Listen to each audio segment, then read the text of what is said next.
மறைஞ்சிடறாங்க.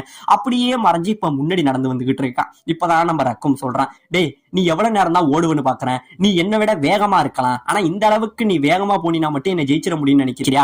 உன்னால ஓட மட்டும் தான் முடியும், திருப்பிக்கிட்டு என்ன அடிக்க முடியாது. இப்ப நான் யாருங்கிறத உனக்கு காட்ட வேண்டிய நேரம் வந்துருச்சுன்னு சொல்லி நம்ம ரக்கம் என்ன பண்றான், இப்ப என்னோட மொத்த பவனையும் உனக்கு காட்டுறா அப்படின்னு சொல்லி அவன் மறைச்சு வச்சிருந்த மொத்த பவரையும் இங்க இருந்து வெளியில கொண்டுகிட்டு வராங்க.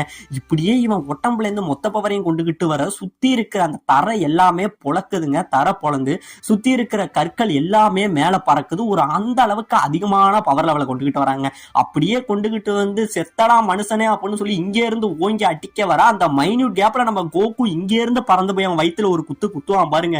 அவனுக்கு பொடி கலங்கி போயிடுதுங்க. கொஞ்ச நேரத்துல என்ன நடந்ததுன்னே தெரியல. வலி ரொம்பவே கடுமையா இருக்க அப்படியே இந்த இடத்துல கீழே விழுந்துடுறாங்க.